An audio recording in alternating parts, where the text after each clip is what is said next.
Good afternoon, ladies and gentlemen. My name is Dr. Aurangzeb, and today we will discuss an important topic that is MINOCA. MINOCA is a puzzling entity. It stands for MI with a non-obstructive coronary artery disease. From our clinical experience and knowledge, we know that with the innovation and development of medical technology, the diagnosis, management, and prognosis of acute myocardial infarction has been significantly improved with modern technologies including ECG, cardiovascular disease intensive care, coronary angiography, reperfusion treatment, high sensitivity cardiac troponins detection playing an important role. Early studies reported that 90% of acute myocardial infarction patients have an obvious coronary artery obstruction, that is a degree of stenosis greater than 50%. And in the remaining 10% of the patients undergoing coronary angiography, the degree of stenosis is less than 50%, and these patients had non-obstructive coronary artery disease. But in today's presentation, we will focus mainly from an interventionalist perspective. We will not going into the explicit details of this vastly researched topic. So without any further delay, let's begin our presentation. I would like to request you to please subscribe to YouTube and press the bell icon so that you receive the notifications about our new videos. The learning objectives of today's presentation that we will define MINOCA, working diagnosis of MINOCA, how to work up these patients, what is the treatment, and long-term outcomes, and some trial data and future considerations. What we know about MINOCA, that it is caused by a heterogeneous group of vascular or myocardial disorders. So basically it's a disorder that is has a heterogeneous pathophysiology involving vascular and myocardial disorders. It occurs in 5 to 15% of patients presenting with acute ST segment elevation MI or non-ST segment elevation MI, and the prognosis of such patients is impaired. 5 to 15% of the patients landing in the cardiology ER with acute coronary syndrome are supposed to have the diagnosis of MINOCA. So how is MINOCA diagnosed? The diagnosis of MINOCA is made during coronary angiography following acute myocardial infarction, where there is no stenosis greater than 50% in an infarct-related epicardial artery and no overt systemic etiology for the presentation. We know that plaque-related MINOCA is currently managed with empirical secondary prevention strategies, and the lack of evidence for targeted and evidence-based therapies for MINOCA patients is another hindrance in effectively treating these patients. Let's not forget that MINOCA is not a new entity. It was first reported over 80 years ago. And the other thing is that it's not a benign diagnosis with outcomes similar to those of patients with acute myocardial infarction and obstructive coronary disease. And the other thing that the 1 year adverse events in these patients are pretty much similar to those in patients with acute coronary syndromes. The factors associated with MINOCA include female sex, which is more common in female, in younger patients less than 55 years. Some genetics and physiological stressors are also associated with this diagnosis. We need an accurate diagnosis because the subsequent management of these patients requires the appropriate utilization of these entities, the intravascular imaging, the coronary function testing, the echocardiography, cardiac MRI. And the reason that because to assess the presence of infarction or myocardial disorders without coronary involvement is the key to diagnosis of this entity, and all of the mentioned investigation modalities, that is intravascular imaging, coronary function testing, echo, and CMR, play an important role. And very important to reach a definitive diagnosis because MINOCA patients have impaired survival rates compared with age and sex-matched healthy individuals. In this slide, we will discuss the classification of underlying diagnosis in patients with MINOCA. The underlying etiology can either be epicardial coronary artery disorder, oxygen supply demand mismatch, endothelial dysfunction, and some other causes. When we talk about epicardial coronary artery disorder, the underlying diagnosis is either atherosclerotic plaque rupture, ulceration, fissuring or erosion with non-obstructive or no coronary artery disease. So the mechanism here is basically similar to that of type 1 MI. Or it can be because of coronary artery dissection or aortic dissection with coronary extension with non-obstructive or no coronary artery disease. So the thing that differentiates this particular etiological entity from type 1 MI is the presence of non-obstructive or no coronary artery disease. In that case, this will be a type 1 MI. And whatever the underlying mechanism, that is either plaque rupture or coronary artery dissection, but when we don't find any obstructive coronary artery disease, then this will be MINOCA. The other etiology, that is oxygen supply demand mismatch, can be either because of coronary artery vasospasm, coronary embolism, anemia, tachy or bradyarrhythmias, hypo or hypertension, severe aortic valve disease, or respiratory failure. Endothelial dysfunction may be caused by coronary microvascular dysfunction or spasm, and some other causes may be myocarditis with or without pericarditis, pulmonary embolism, heart failure, and other systemic conditions, for example, sepsis. In this slide, we will discuss how to establish a working diagnosis of MINOCA. In order to diagnose MINOCA, we need to establish two things. First, the presence of clinical acute myocardial infarction and the absence of obstructive coronary artery disease. In other words, when there are symptoms of ischemia, cardiac enzyme elevation, and echocardiographic or electrocardiographic features suggestive of acute MI, this will be the presence of clinical acute MI as per the fourth universal definition of myocardial infarction. The absence of culprit obstructive coronary artery disease, that is epicardial coronary artery stenosis of greater than 50% during coronary angiography. 1/3 of the patients present with STEMI and the remaining are NSTEMI patients, and there is no apparent systemic cause for their presentation. Further investigations to establish the underlying pathophysiology for the presentation and prevent inadequate or inappropriate therapeutic strategies are also required. MINOCA disorders can be classified within the fourth universal definition of MI. They may meet criteria for type 1 or type 2 MI. Now let's discuss how to make a diagnosis and how to evaluate patients with MINOCA. As we discussed, once we reach the working diagnosis, we will require further invasive and adjunctive investigations in order to strengthen our diagnosis, and we can take advantage of IVUS and OCT, that is intravascular ultrasound and optical coherent tomography, in order to look for any supposedly missed obstructive coronary artery disease or dissection, in addition to establishing some of the causes of type 1 MINOCA, that is plaque rupture or fissuring, etc. Coronary physiological testing can also be done, and coronary pressure wires to assess for coronary microvascular dysfunction and vasospasticity. So we have done intracoronary imaging, that is IVUS, OCT, and coronary angiography, and coronary dissection and plaque disruption or rupture is ruled out. We can calculate coronary flow reserve, the abnormal value less than 2, and it should be measured along with the index of microcirculatory resistance. The abnormal value are 25 or greater. We can also calculate the fractional flow reserve, but it's not valid in culprit coronary arteries and may be useful for the evaluation of non-culprit coronary artery disease. Vasospasticity can be assessed using acetylcholine testing to investigate for epicardial or microvascular spasm. And lastly, left ventriculography to look for Takotsubo syndrome. Measurement of left ventricular end-diastolic pressure can be done during left ventriculography, and the upper limit is 10 mm of mercury.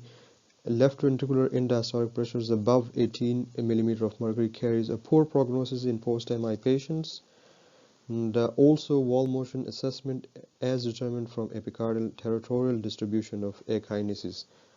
So all these investigational modalities can be used in order to establish or refute the diagnosis of MINOCA, and sometimes most of them will be required in order to reach a definitive diagnosis. The imaging modalities discussed in the previous slide are shown here.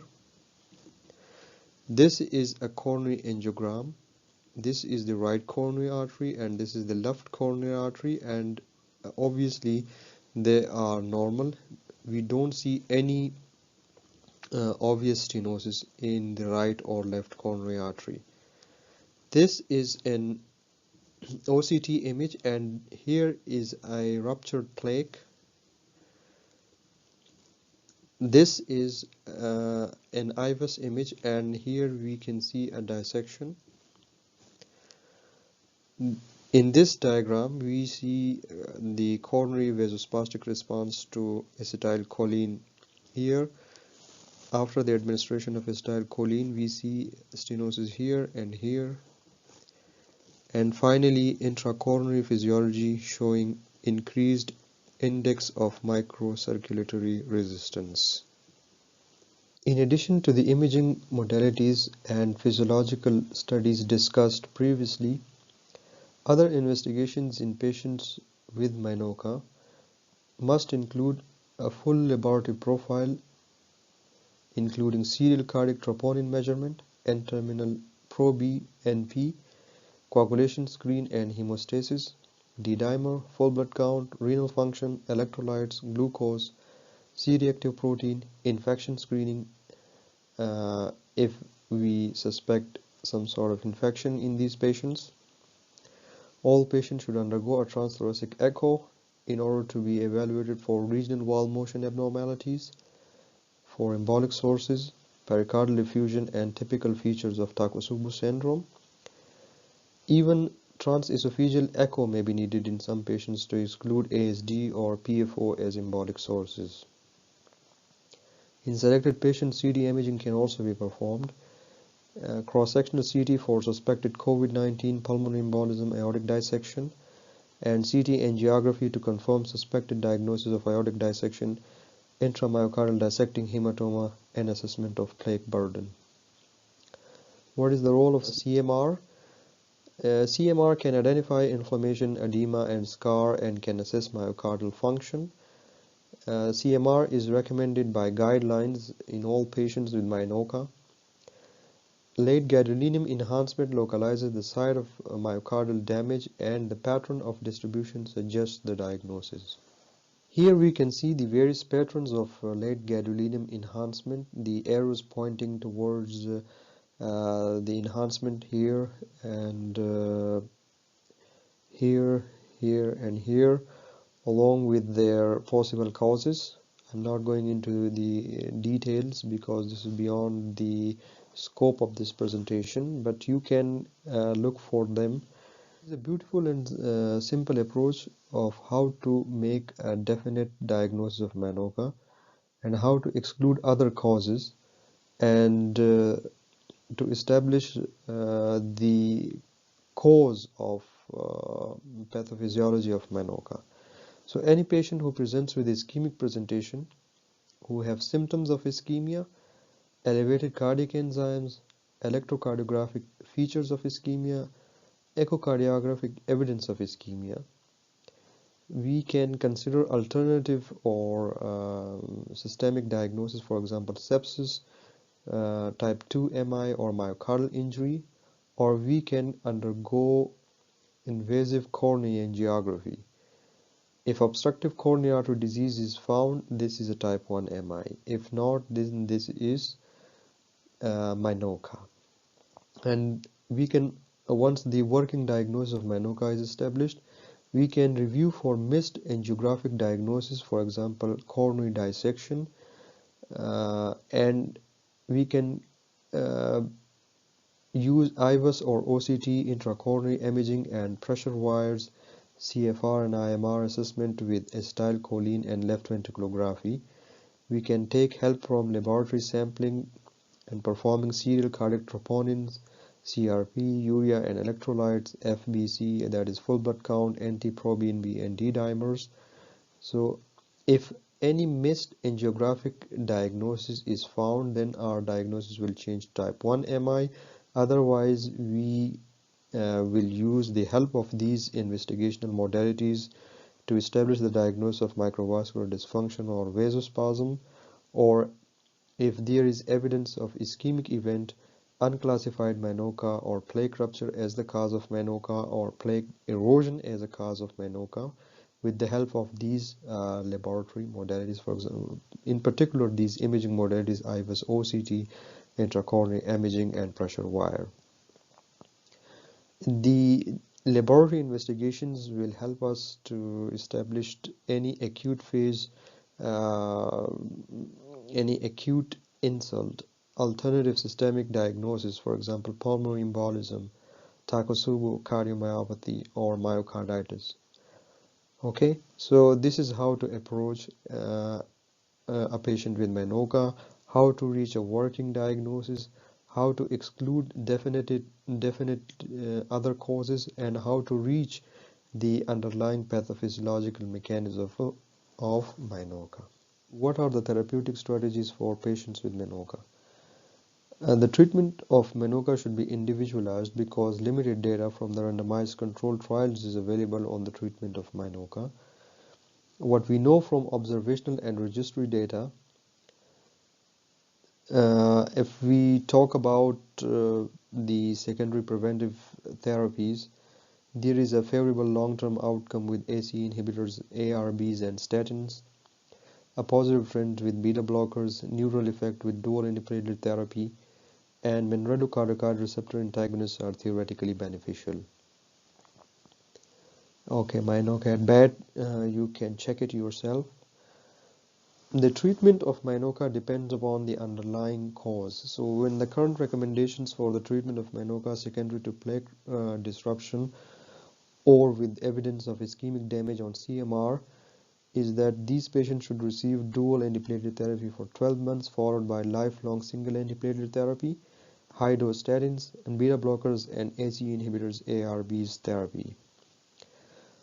Other patients with coronary artery dissection should receive aspirin and beta blockers with additional antiplatelet agents, and ACE inhibitors and ARBs or statins can be all added to these patients.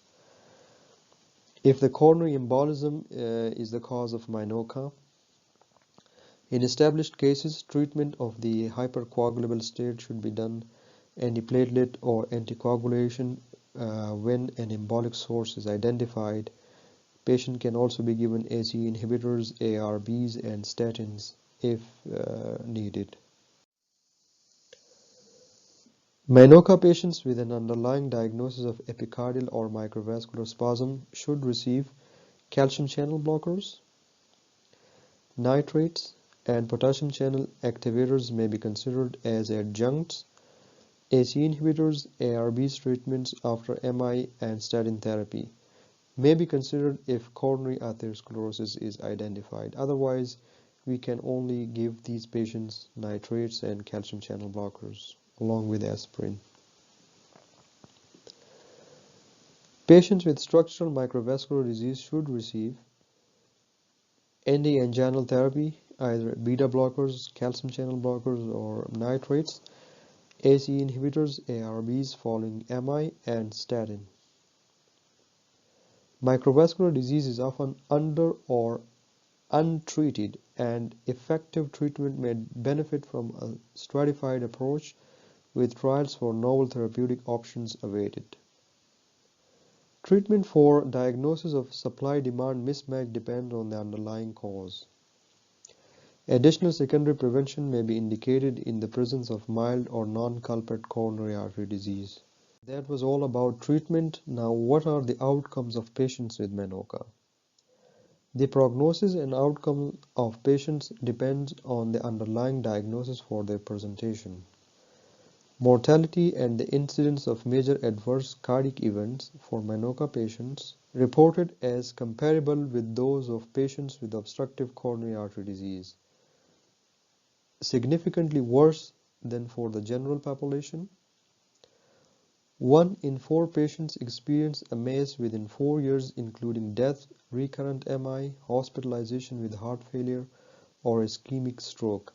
And this is taken from the Sweetheart Registry. A large systematic review and meta-analysis of 1924 MINOCA patients reported that all-cause mortality at 12 months was 4.7%. In the Sweetheart, mortality 2.4% at 6 months. So we see that generally MINOCA carries a poor prognosis for age and sex match controls, and also risk assessment is also required, because till now it's uncertain because of no clear etiology. But raised CRP, increased severity of atherosclerosis, plaque rupture, increased local or systemic inflammation, all carries a high risk for recurrent events. And assessment of prognosis in patients with MINOCA is also important, and it can be done with CCTA with the assessment of pericoronary fat index and increased prevalence of higher risk non-obstructive intracoronary plaques. Let's discuss what are the effects of MINOCA on the quality of daily life. Till date, no studies focused on the effects of MINOCA on quality of life, including persistent ischemic symptoms and psychosocial parameters. The CAR-MICA trial demonstrated that in patients with angina symptoms and/or signs of ischemia with no obstructive coronary artery disease, diagnostic certainty and appropriate stratification of medical therapy can improve both symptoms of ischemia and quality of life scoring. So from our presentation, we can conclude that MINOCA is a heterogeneous working diagnosis that requires a multimodal approach to investigation, both during angiography and subsequently with CMR. Identification of the underlying cause is paramount, although based on observational data, approximately 2/3 of cases may be related to plaque disruption. Treatment is currently empirical and clinical trials are ongoing. Guideline-based stratified therapeutic strategies to improve mortality and MACE will require further large randomized trials. These are the take-home points.